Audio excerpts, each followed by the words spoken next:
Olá, aqui é o Eduardo. Estamos analisando a Constituição Federal de 1988, que traz aí toda a fonte normativa, né, em princípios constitucionais e regras constitucionais. Já analisamos o título 1, que trata dos princípios fundamentais, do artigo 1º ao 4º. Agora passamos a analisar o artigo 5º, que está inserido no título 2 dos direitos e garantias fundamentais. Primeiramente, analisaremos o caput do artigo 5º e, em seguida, uma série de vídeos analisando cada inciso do artigo 5º. Então, primeiramente, passamos a leitura desse caput e, em seguida, a análise introdutória. Título 2. Dos direitos e garantias fundamentais. Capítulo 1. Dos direitos e deveres individuais e coletivos. Artigo 5º. Todos são iguais perante a lei, sem distinção de qualquer natureza, garantindo-se aos brasileiros e aos estrangeiros residentes no país a inviolabilidade do direito à vida, à liberdade, à igualdade, à segurança e à propriedade nos termos seguintes. E aí, em seguida, tem a série de incisos aí dados pelo artigo 5º. Primeiramente, temos que ter a noção do que são os direitos e garantias fundamentais. Primeiro, direitos e garantias. Em relação a direitos, nós temos que entender que são espécies de reivindicações, de prerrogativas do indivíduo em relação ao Estado ou do indivíduo em relação a outro indivíduo, ou seja, os particulares em relação ao Estado, os particulares em relação a outros particulares. Ou seja, os direitos eles visam proteger a vida, a liberdade, a igualdade, a segurança, a propriedade, visam, portanto, proteger todos os meios aí que o indivíduo tem de convívio em sociedade e tudo mais. Enquanto que a garantia fundamental, ela é um instrumento, o meio para concretizar ou proteger esses direitos. Né? Enquanto que o direito é o conteúdo, ele é algo essencial em relação à vida do indivíduo, a garantia é o instrumento, é o meio para concretizar ou proteger esses direitos. Né? A garantia visa dar efetividade, portanto, aos direitos fundamentais. Então tem essa diferença entre direitos e garantias, né?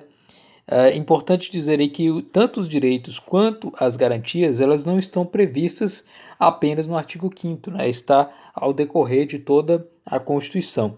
Então, basta saber disso. Direitos são o núcleo, né? A essência das prerrogativas dadas aí pela Constituição e em relação ao Estado e aos particulares, ou os particulares entre os próprios particulares, enquanto que as garantias são os meios, os instrumentos concretos, né? Basicamente meios jurídicos e meios que se possam utilizar o Estado aí para assegurar que esses direitos sejam protegidos, sejam garantidos.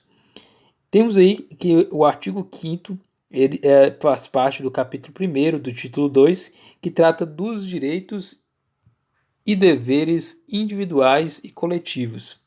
O que seriam então direitos individuais? Como eu já mencionei, os direitos individuais são específicos, né, em relação à vida, à liberdade, à igualdade, à segurança, à propriedade. Normalmente os direitos individuais foram estabelecidos aí em uma primeira etapa do rol de direitos que foi estabelecido, justamente ali no final do século XVIII e também século XIX, e traz aí esses direitos, né, que são os direitos relacionados mais à liberdade e tudo mais. Os deveres também são aplicáveis aqui no artigo 5º, né? Os deveres são justamente aquilo que o cidadão tem que fazer e não pode evitar de fazer ou deve evitar de fazer segundo o comando da Constituição, né? Aquilo que ele deve ou não deve fazer em relação a outros indivíduos e em relação ao próprio Estado. Então, direitos, as prerrogativas e deveres aquilo que ele deve cumprir basicamente em relação à sociedade. Enquanto que há também os direitos coletivos, né, que já foram estabelecidos já com um tempo maior de feituras das leis, né, que surgiu em um tempo posterior, mas é basicamente o exercício desses direitos, né, pressupõe uma atuação da pluralidade dos indivíduos, né, enquanto que nos direitos individuais estão se tratando aí dos direitos de uma persona, né, de uma pessoa, de um cidadão. Nos direitos coletivos há a pluralidade de sujeitos que irão ser afetados em relação a esses direitos. Por isso o nome de direitos coletivos, né, direitos de várias pessoas.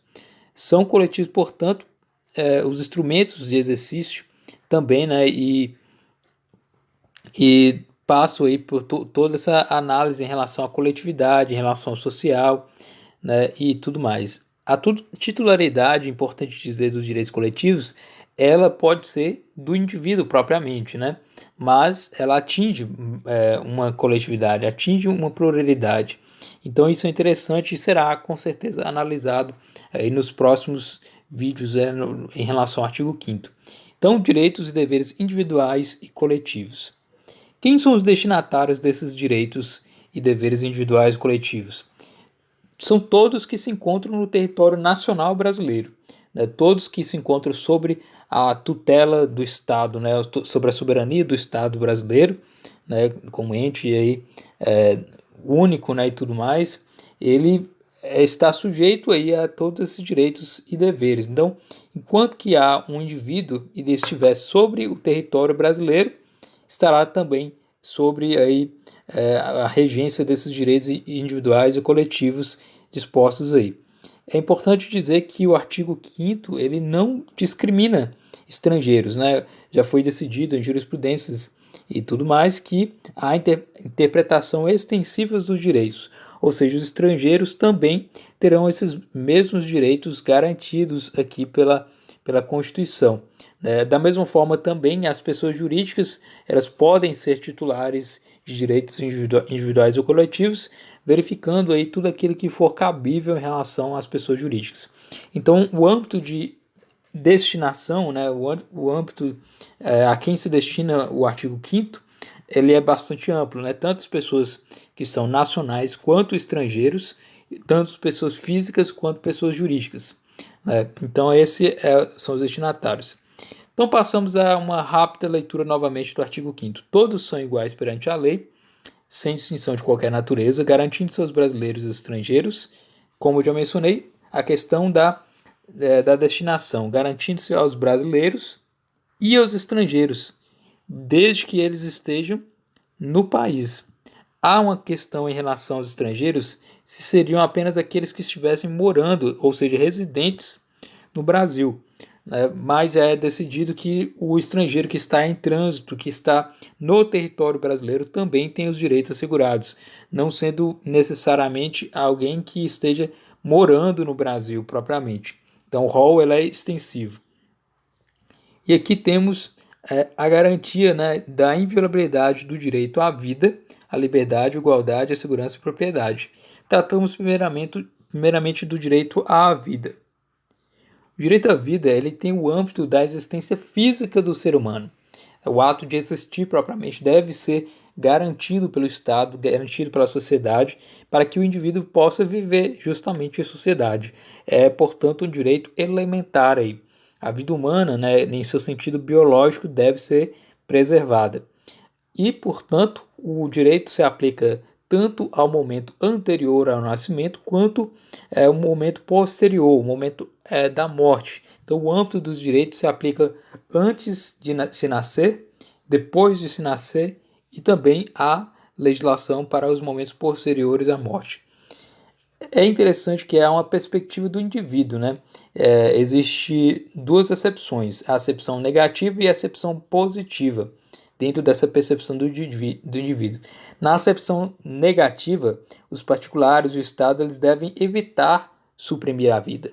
Né? Ou seja, a acepção negativa deve-se não fazer, não evitar, não violar propriamente a vida, não matar as pessoas e tudo mais. Na acepção positiva, é o direito de existir propriamente, dignamente, é o próprio direito de existir. Então, na acepção negativa, não se deve violar esse direito, não se deve atacar a vida. Na acepção positiva, é o direito de existir dignamente.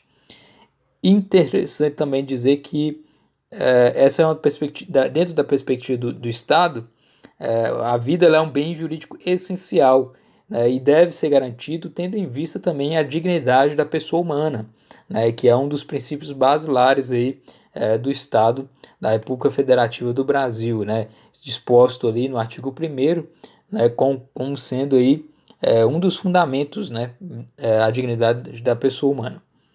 Existem também restrições ao direito da vida. Ele não é um direito absoluto, portanto, há restrições a esse direito à vida. Por exemplo, a pena de morte em caso de guerra declarada, né, conforme o artigo 5º, né, inciso 67, a linha A. Além disso, tem também as questões das excludentes diante de juridicidade, né, dispostas ali no Código Penal, e também a não punibilidade, conforme, por exemplo, o aborto no artigo 123 do Código Penal. Então, esse é o breve comentário em relação ao direito à vida. Temos também aqui o direito à liberdade. O direito à liberdade, ele pressupõe basicamente vários sentidos, mas os dois principais são a liberdade positiva, que é basicamente a liberdade do sujeito orientar a sua própria vontade, agir conforme sua própria vontade. E existe também aí a liberdade negativa, que é aquela que em relação aos outros, tanto em relação ao Estado quanto em relação aos outros particulares, o direito dessa pessoa agir conforme a sua vontade e não ser impedida em relação ao que ela pretende realizar. Portanto, aí o direito à liberdade tem esses dois âmbitos. Certamente será analisado em outros tópicos do artigo 5º, né, mas é interessante saber essa diferenciação breve. Temos ainda também o direito à igualdade. O direito à igualdade, ele é basicamente um fruto da elaboração recente, né, dos direitos. Temos aí basicamente duas fases históricas em relação ao direito à igualdade.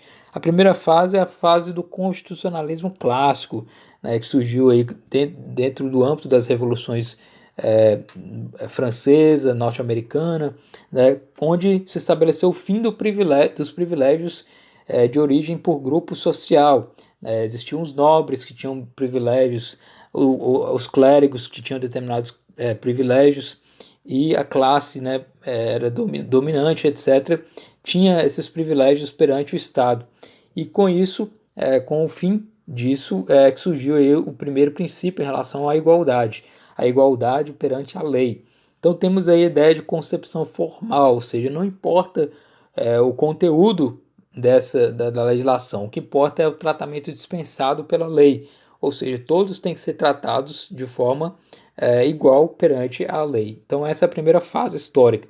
Na segunda fase histórica do direito à igualdade, nós temos aí a fase do Estado Social. O Estado Social ele surge aí dentro da perspectiva de que o Estado liberal não estava agindo conforme o que era necessário, uma atuação que era devida, e portanto surgiu aí o Estado Social, que é um Estado mais intervencionista, que atua mais em relação aos cidadãos e aos indivíduos que estão ali naquele território nacional de um Estado, né? Existe dentro dessa noção da fase do Estado Social a concepção material de igualdade, ou seja, o princípio da igualdade material, que dispõe que basicamente o igual ele deve ser tratado igualmente e o desigual desigualmente, ou seja, deve se preocupar com o conteúdo, as perspectivas, as características daquele momento para se equiparar um indivíduo em relação a outro ou o Estado em relação ao indivíduo em determinadas situações. Então exige uma exigência de igualdade de fato, né? Cabe aos poderes públicos o dever de adotar medidas concretas para redução ou pelo menos compensação dessas desigualdades existentes aí no plano fático, né? Enquanto que na primeira fase histórica aí do direito à igualdade existia apenas o âmbito abstrato, o âmbito da concepção formal da lei. Dentro da fase do Estado Social há, portanto, aí a necessidade de atuação fática, né, dentro do plano daquilo que se existe. Temos ainda também a ideia de que existe vários dispositivos do direito à igualdade na Constituição. Nós temos os direitos gerais à igualdade, né, que estão dispostos ao longo da Constituição, como, por exemplo, o princípio da igualdade formal, que é visto aqui no próprio caput do artigo 5º, né, como pode ser visto, todos são iguais perante a lei. Essa é a concepção formal, né, o princípio da igualdade formal aplicada aí na Constituição. Todos são iguais perante a lei. Existe também o princípio da igualdade material, conforme o Estado Social, como eu já mencionei. Está previsto também no artigo 5º caput, onde diz sobre a inviolabilidade. Né? O ato de demonstrar que a inviolabilidade, a igualdade, pressupõe uma atuação estatal, de que o Estado tem que agir para garantir essa igualdade, para que ela não seja violada. Então, existe tanto o âmbito do princípio da igualdade formal, onde diz que todos são iguais perante a lei. Existe também o âmbito do princípio da igualdade material, onde diz que a igualdade é inviolável, o Estado tem que atuar para que não seja violado. Existe ainda a ideia da proibição do arbítrio, né, onde exige o tratamento diferenciado, né, exige o tratamento diferenciado em relação ao gênero, capacidade física, a noção econômica, né, e tudo mais. Então, a proibição do arbítrio também implica uma atuação do Estado para que haja e que essas desigualdades sejam pelo menos reduzidas, né, garantindo aí uma igualdade de fato. Isso tudo conforme está aí no próprio artigo 5º e como será visto também dentro do âmbito aí da dignidade da pessoa humana. Temos ainda os direitos específicos da igualdade. Existem vários também ao longo da Constituição, como, por exemplo, os direitos fundamentais, né? A igualdade entre homem e mulher, a igualdade entre trabalhador urbano e rural, a igualdade entre brasileiros natos e naturalizados, exceto aqueles requisitos dados pela Constituição, de diferenciação entre eles, a igualdade de votos entre todos os cidadãos. Dentro aí do âmbito da administração pública, né, a atuação do Estado tem que ser aí, uma atuação que visa essa maior equivalência, né, essa maior igualdade e não discriminação, além da igualdade também para a disputa dos cargos públicos, a participação também nas atividades públicas, etc. Né? Existe também dentro do âmbito do direito tributário, né, dentro do âmbito constitucional tributário, por exemplo, na limitação aos poderes tributários, os contribuintes têm que ser tratados de forma iguais, em termos de legislação para tributos, ou seja, também há uma relação aí, de tributos uniformes, os tributos federais têm que ser tratados de forma uniforme e igual em relação aos entes federados, né? A União não pode estabelecer uma lei que fere uma igualdade entre os estados, dentre outros aí, direitos específicos de igualdade.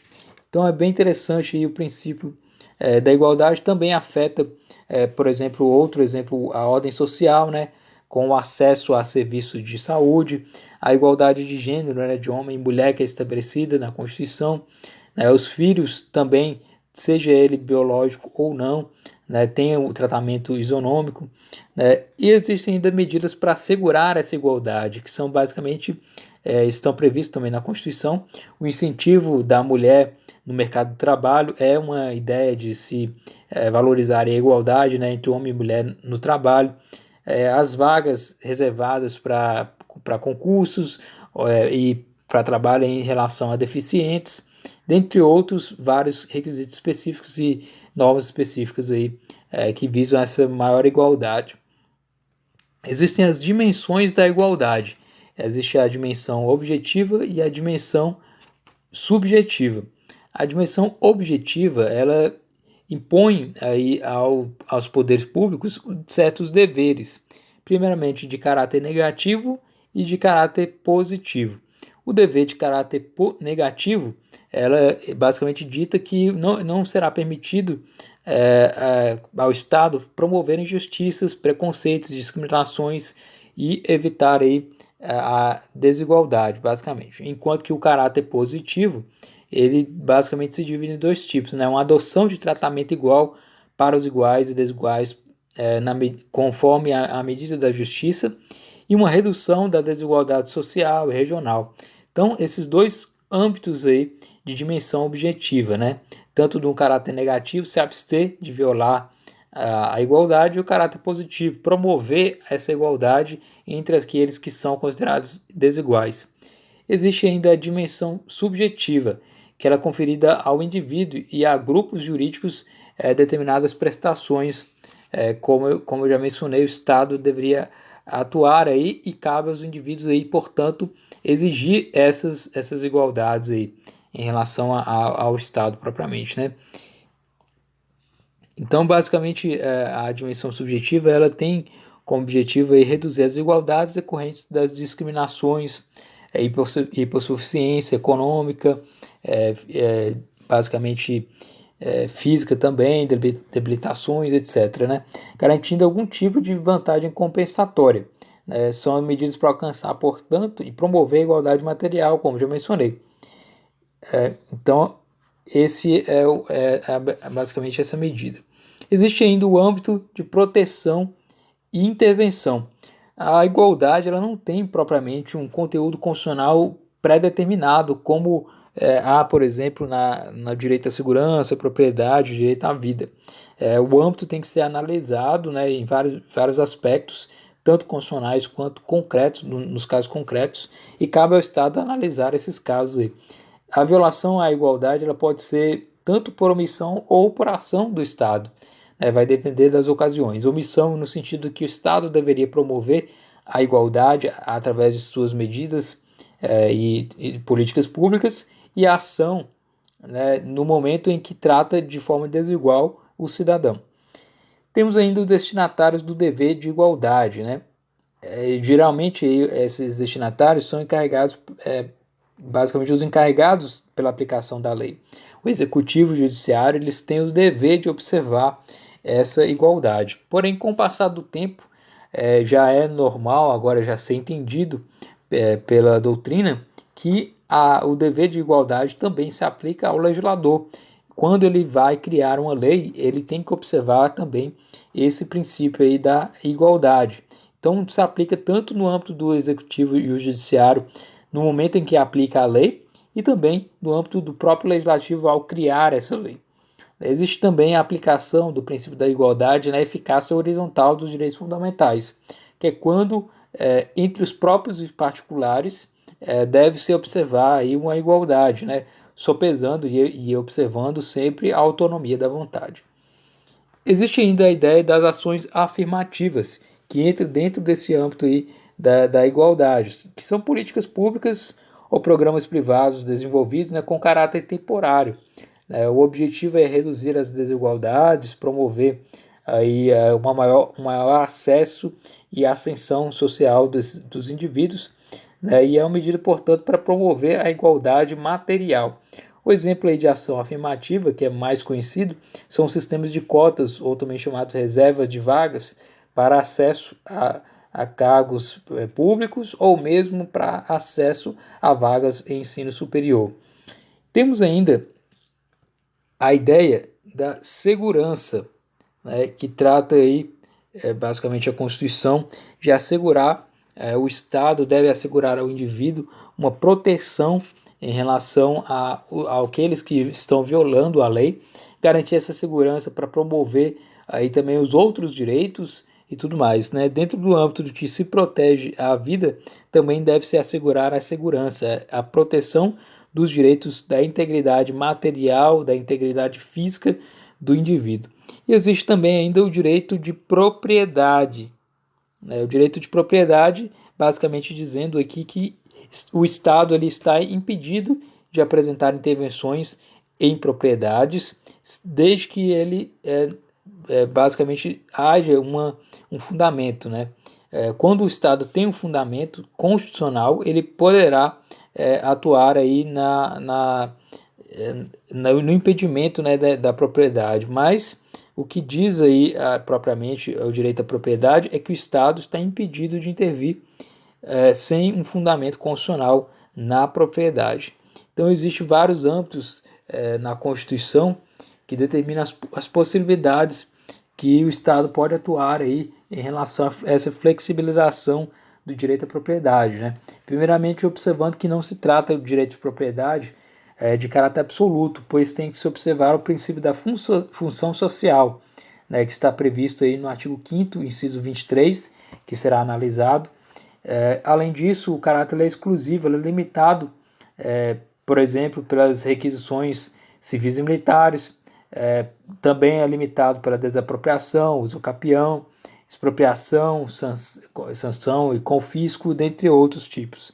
Então, esses são os princípios basilares aí em relação ao artigo 5º, né? Existe uma série de implicações, o artigo 5º, né, dos direitos que serão analisados, dos direitos individuais, e esse é o caput do artigo 5º, né, onde se assegura aí o direito basicamente à vida, à liberdade, à igualdade, à segurança e à propriedade a todos os brasileiros e estrangeiros residentes ou não no país, né, e que desde que não haja distinção de qualquer natureza. Deve-se haver aí esse princípio de equivalência e igualdade entre os indivíduos. Então esse é o caput do artigo 5º.